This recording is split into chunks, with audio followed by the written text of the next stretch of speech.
Hello, my name is Amna. I'm one of the co-creators of the Hatch Brighter self-love journal that we just came out with. It's for kids ages 4 to 8-year-olds, and I wanted to share with you why we are so excited about this. And first, I want to share with you that I myself am a work in progress. The reason why Neha and I created this journal is because we believe many of us lack self-love, and this is something our kids are blessed with from the beginning. So we want them to hold on to it. We want them to be aware of it.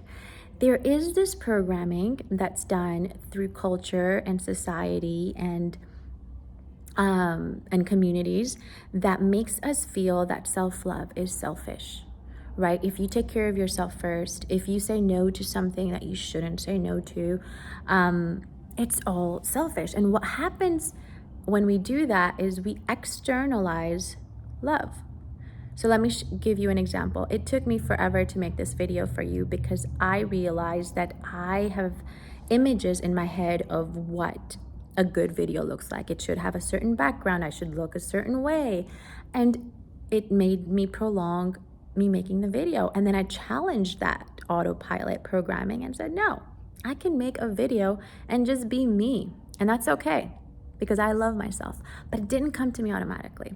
So why didn't it come to me automatically? What did I do there? I externalized what things should look like, and I created pictures of them instead of looking within and saying, what would I want? What would feel good for me, right? And that's what happens when we make this this idea true that self-love or self-care is selfish.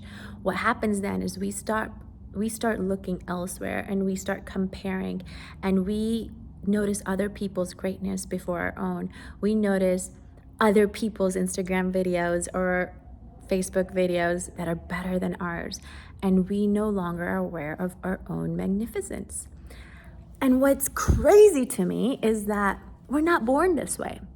Kids are aware. They know how awesome they are. They know how cool they are. So we're so passionate about making sure they hold on to that.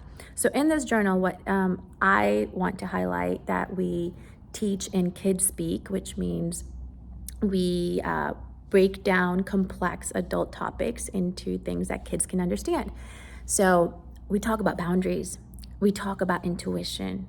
We talk about loving yourself in the inside as well the outside. We talk about vision boards. We talk about nature. There is such cool stuff that I mean, I could talk about it forever, but let's just focus in on boundaries for a second and intuition, right? How many times have you said yes to something when you actually meant to say no? Or how many times have you said no to something when you actually meant to say yes? Right? Isn't that interesting how we do that?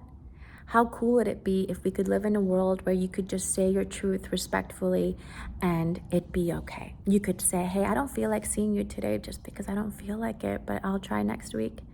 Instead of having to make up a lie or be really sensitive to how that person might take it. You just be you, right? And what's cool about that is when you do that, you challenge the other person to look within and find their own peace and their own love within.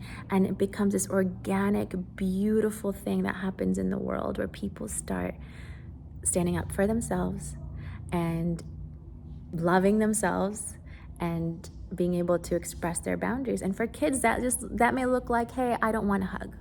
Or that may look like, I just want some alone time right now. I'll talk to you later. Or I'll play with you in a little bit. That's giving kids the language to do that. And I wanted to end by sharing a story of my daughter. Yesterday, we have this thing where we talk about the light within us. And I asked her about her class, and I said, tell me about the kids in your class. Who has lights that shine bright, and who do you think maybe doesn't have a light that shines too bright? And then she started telling me, and she's like, I think he has a bright light, and I don't think she does, and blah, blah. And so she's talking, and in my head, I'm thinking, please say that you know your light shines bright. Please know and be aware of your own greatness. And finally at the end, she said, but you know what? I think my light might be the brightest. Now, we definitely have work to do in the humility department there, but I love that she is aware of her light and she knows how magnificent she is, because only then will she be able to recognize all the magnificence around her with truth and humility and and and um and with a genuine appreciation of it, right? Well, thank you for listening to this, and I hope you guys check out our journal at hatchbrighter.com. Bye.